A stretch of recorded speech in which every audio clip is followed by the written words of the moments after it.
Umpires call एक इतना बड़ा डाउट है जो पूरे गेम को बदल के रख देता है। 3 स्टंप्स को बॉल लग रहा हो, that has to be not like it has to be change, क्योंकि जो हिटिंग द बॉल है वो हमेशा आउट होना चाहिए। तो कैसे हो सकता है कि वो अंपायर्स कॉल की वजह से एक की फेवर में चले जाए और दूसरे को नुकसान पहुंचे। पाकिस्तान बुरी क्रिकेट खेला और बुरी क्रिकेट खेलता चला आ रहा है, लेकिन हमारे टीम डायरेक्टर मोहम्मद हफीज साहब टेक्नोलॉजी के ऊपर, अंपायरिंग के ऊपर, जैसे मिक्की ऑर्थर ने इंडिया में कहा था कि जी दिल दिल पाकिस्तान नहीं चलाया गया। पिछले 80 साल से पाकिस्तान ऑस्ट्रेलिया से नहीं जीता।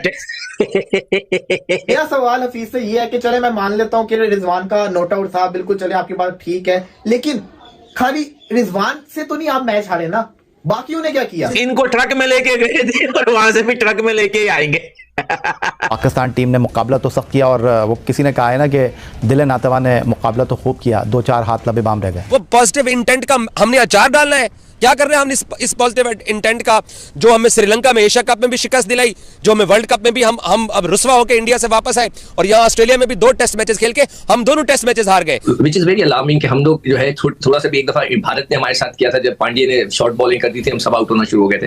तो इसके ऊपर भी हमें काम करना पड़ेगा। 2 लगातार मैचेस हम ऑस्ट्रेलिया के अंदर हार चुके हुए हैं, तीसरा भी हार जाएंगे, बल्कि तीसरा हारने के लिए लोडिंग ही चल रही है। यही नजर आ रहा है कि तीसरे मैच की भी लोडिंग हो रही है, 3-0 ही ना हो जाए। हमारी जो बैटिंग है उसमें ऑब्वियसली हम बहुत ज्यादा डिपेंड कर रहे थे अपने बाबर पे, उसमें जो है फेल हो गए, तो अब बाबर की वजह से भी बड़ा फर्क पड़ गया। और हमारा इमाम जो है वो तो बिल्कुल ही नहीं, हमें उनके बारे में सोचना पड़ेगा। रिजवान 219 के ऊपर आउट होते हैं, 237 से पाकिस्तान ऑल आउट हो जाती है, तकरीबन 20 से 25 मिनट के अंदर ऑल आउट होते हैं, और आखिरी 3 आउट तो सिर्फ 5 मिनट के अंदर होते हैं। ये टीम जो है ये काबिल तारीफ है, ये परफॉर्मेंस जो फाइट देखी है ये बहुत अच्छी थी, क्योंकि मामला तो टफ ही होता है। 300 रन का टारगेट चौथी इनिंग्स में, चाहे अच्छी टीम हो या अच्छी टीम ना हो। हफीज कहते हैं ऐसी हार पे हम प्राउड फील करते हैं, और हमने हम जिस तरह खेले हैं इस तरह ऑस्ट्रेलिया में किसी भी टीम ने नहीं खेला। शायद से इंडिया की लास्ट सीरीज भी भूल गए। तो दोस्तों, मेरा नाम है मनीष और फिगो में स्वागत है आपका फिर से एक बार। तो पाकिस्तान जब सेकेंड टेस्ट मैच हार चुका है, तो उसके बाद प्रेस कॉन्फ्रेंस करने के लिए आए मोहम्मद हफीज। हारने का कारण उनसे पूछा गया तो वो बोल रहे हैं कि ये नियम ऐसा है, वो नियम वैसा है, इसको बदलना चाहिए। अगर मोहम्मद रिजवान का गलत डिसीजन होता था तो शायद पाकिस्तान मैच जीत जाता था। तो दोस्तों, एक से एक पागल भरे पड़े पाकिस्तान में। तो उनका मिकी आर्थर भी वैसा ही था, अभी हाफिज आया है, उससे पहले रमीज राजा। तो दोस्तों, जब भी पीसीबी में कोई कोच, कोई सेलेक्टर या फिर कोई डायरेक्टर अगर रखना होता है तो पहले उसका मेंटल चेकअप होता है, और उसमें अगर निकलता है कि वो थोड़ा सा खिसका हुआ है तो उसके बाद में उसको डायरेक्टली ऑफर लेटर दे देते और वो पोस्ट ज्वाइन कर लेता है। मतलब अदर क्वालिफिकेशन होना हो पर दिमाग खिसका होना चाहिए। अभी ये बंदे को टीम के हार के बारे में पूछा जा रहा है, तो उसका जो भी उसके ऊपर जो बातें वो होनी चाहिए, पर ये लोग अपना अलग ही गाना लेके गाते बैठते वहां पे प्रेस कॉन्फ्रेंस में। जो बात इनको करनी वो नहीं करते, बाकी की बकवास ज्यादा करते। तो दोस्तों, पाकिस्तानी मैनेजमेंट का ऐसा रवैया देख पाकिस्तान के लोग इन पे बहुत गुस्सा है। तो वो बोल रहे हैं कि आपको लड़कों के गेम पे ध्यान देना है, वहां पे आपको काम करना है, और आप जो है वो बाकी के लफड़े में फंसे हो। तो पाकिस्तानी मीडिया हाफिज को जम के सवाल पूछ रही है और गुस्सा भी है। तो इस वीडियो में हम वही सब देखने वाले। तो चलिए फिर देखते हैं क्या बात कर रहे हैं वो लोग, और हम मिलते हैं अगली वीडियो में। और गाइज, आप प्लीज चैनल को सब्सक्राइब कर लीजिएगा। अगर आप चैनल सब्सक्राइब करते हैं तो हमारा मनोबल बढ़ता है और भी वीडियो बनाने के लिए। तो कर लीजिए चैनल को सब्सक्राइब, और वीडियो देखने के लिए धन्यवाद आपका। और ये वो तारीखी एमसीजी स्टेडियम जहां पर एक और हार हमें मिल गई है, और हमारे टीम डायरेक्टर मोहम्मद हफीज ने मुद्दा डाल दिया अंपायरिंग के ऊपर, टेक्नोलॉजी के ऊपर, और पैट कमिंस ने प्रेस कॉन्फ्रेंस करके कहा कि ऐसा कुछ भी नहीं है, हम अच्छी क्रिकेट खेले हैं। पाकिस्तान बुरी क्रिकेट खेला और बुरी क्रिकेट खेलता चला आ रहा है, लेकिन हमारे टीम डायरेक्टर मोहम्मद हफीज साहब टेक्नोलॉजी के ऊपर, अंपायरिंग के ऊपर, जैसे मिक्की ऑर्थर ने इंडिया में कहा था कि जी दिल दिल पाकिस्तान नहीं चलाया गया।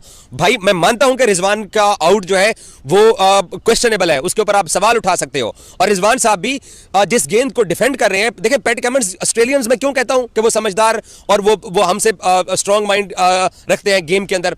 वो जिस तरह की गेंदबाजी कर रहे थे, हमने उस गेंदबाजी को टैकल करना था। हमारे पास कल का दिन भी पड़ा हुआ है, पर्थ में भी हमारे साथ यही हुआ कि हम एक ही दिन के अंदर हमारी पूरी टीम आउट हो गई, और आज भी एक ही दिन के अंदर हमारी टीम आउट हो गई। वो पॉजिटिव इंटेंट का हमने अचार डालना है। क्या कर रहे हैं हम इस पॉजिटिव इंटेंट का, जो हमें श्रीलंका में एशिया कप में भी शिकस्त दिलाई, जो हमें वर्ल्ड कप में भी हम अब रुस्वा होकर इंडिया से वापस आए, और यहाँ ऑस्ट्रेलिया में भी 2 टेस्ट मैचेस खेल के हम दोनों टेस्ट मैचेस हार गए। और जब इन लोगों से बात करो तो कहते हैं हम तो पॉजिटिव इंटेंट दिखा रहे हैं। भाई, आप लगातार हार रहे हो। मैंने मोहम्मद हफीज को सवाल किया प्रेस कॉन्फ्रेंस के अंदर कि फैंस टीम के साथ जो उनका कनेक्शन है वो खराब होता जा रहा है।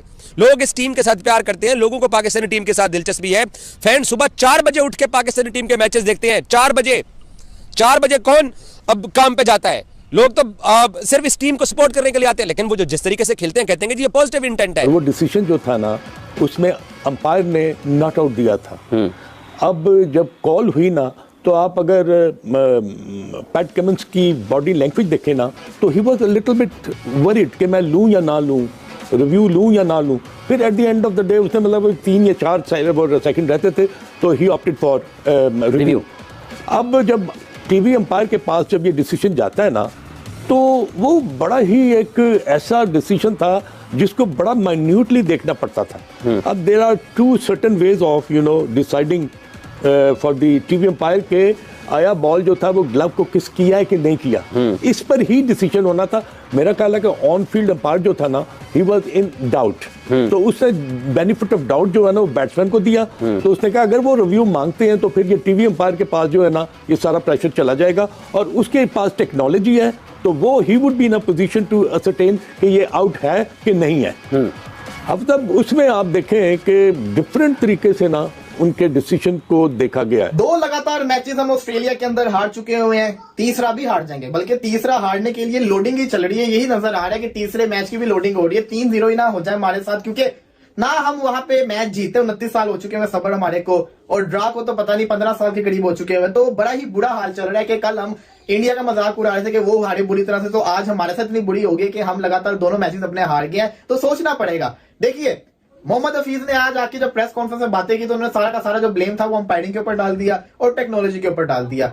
मेरा सवाल हफीज से ये है कि चले मैं मान लेता हूं कि रिजवान का नोट आउट था, बिल्कुल चले आपकी बात ठीक है, लेकिन खाली रिजवान से तो नहीं आप मैच हारे ना, बाकियों ने क्या किया? और हम इतना भी जानते हैं कि हमें याद है जब इंग्लैंड लास्ट ईयर पाकिस्तान में टेस्ट मैचेस खेल रहा था तो 55 चाहिए था और पाकिस्तान मैच जीत रहा था, पाकिस्तान हिस्टोरिकल चेस करने जा रहा था, 5 आउट से रिजवान भी हमारे 55 चाहिए था। इतना इजी हो कि हम बैठे हुए एकदम पता नहीं क्या हुआ कि हम लोग ऑल आउट हो गए और मैच ही हम हार गए थे। और यहाँ भी 98 चाहिए था, रिजवान और सलमान अली आगा खेल रहे थे, लेकिन ऑस्ट्रेलिया हाथ पांव नहीं बोले थे ऑस्ट्रेलिया के। ऑस्ट्रेलिया बड़ा रिलैक्स था, उनको पता था कि हमने आउट होना ही होना है, उनको पता था कि जहां पे 1 विकेट मिली हमने इनके 10 ही आउट कर देना। वही हुआ, रिजवान 219 के ऊपर आउट होते हैं, 237 से पाकिस्तान ऑल आउट हो जाती है। तकरीबन 20 से 25 मिनट के अंदर ऑल आउट होते हैं और आखिरी 3 आउट तो सिर्फ 5 मिनट के अंदर होते हैं। बाबर आजम के 40 रन का हमने क्या करना है जो आपकी टीम को नहीं जितवा सके हैं, रिजवान के उन 40-50 रन का हमने क्या करना है जो टीम को नहीं जितवा सकते। और सलमान अली आगा साहब पर्थ में भी आप यही गलती करते रहे। आप ठीक है 6-7वें नंबर पे बैटिंग आपको मिल जाती है, आप आ जाते हो बैटिंग करने के लिए, टेल के साथ खेलने की भी एक साइंस होती है। 3-3 गेंदें ओवर की बची हुई हैं और सलमान अली आगा क्या कर रहा है, वो सिंगल लेके नॉन स्ट्राइक एंड पे जा रहा है। आमिर जमाल के टाइम भी वो नॉन स्ट्राइक एंड पे था, आमिर जमाल को अच्छा बॉल पड़ा, वो डिफेंस उसको नहीं कर सका, उसने कैच आउट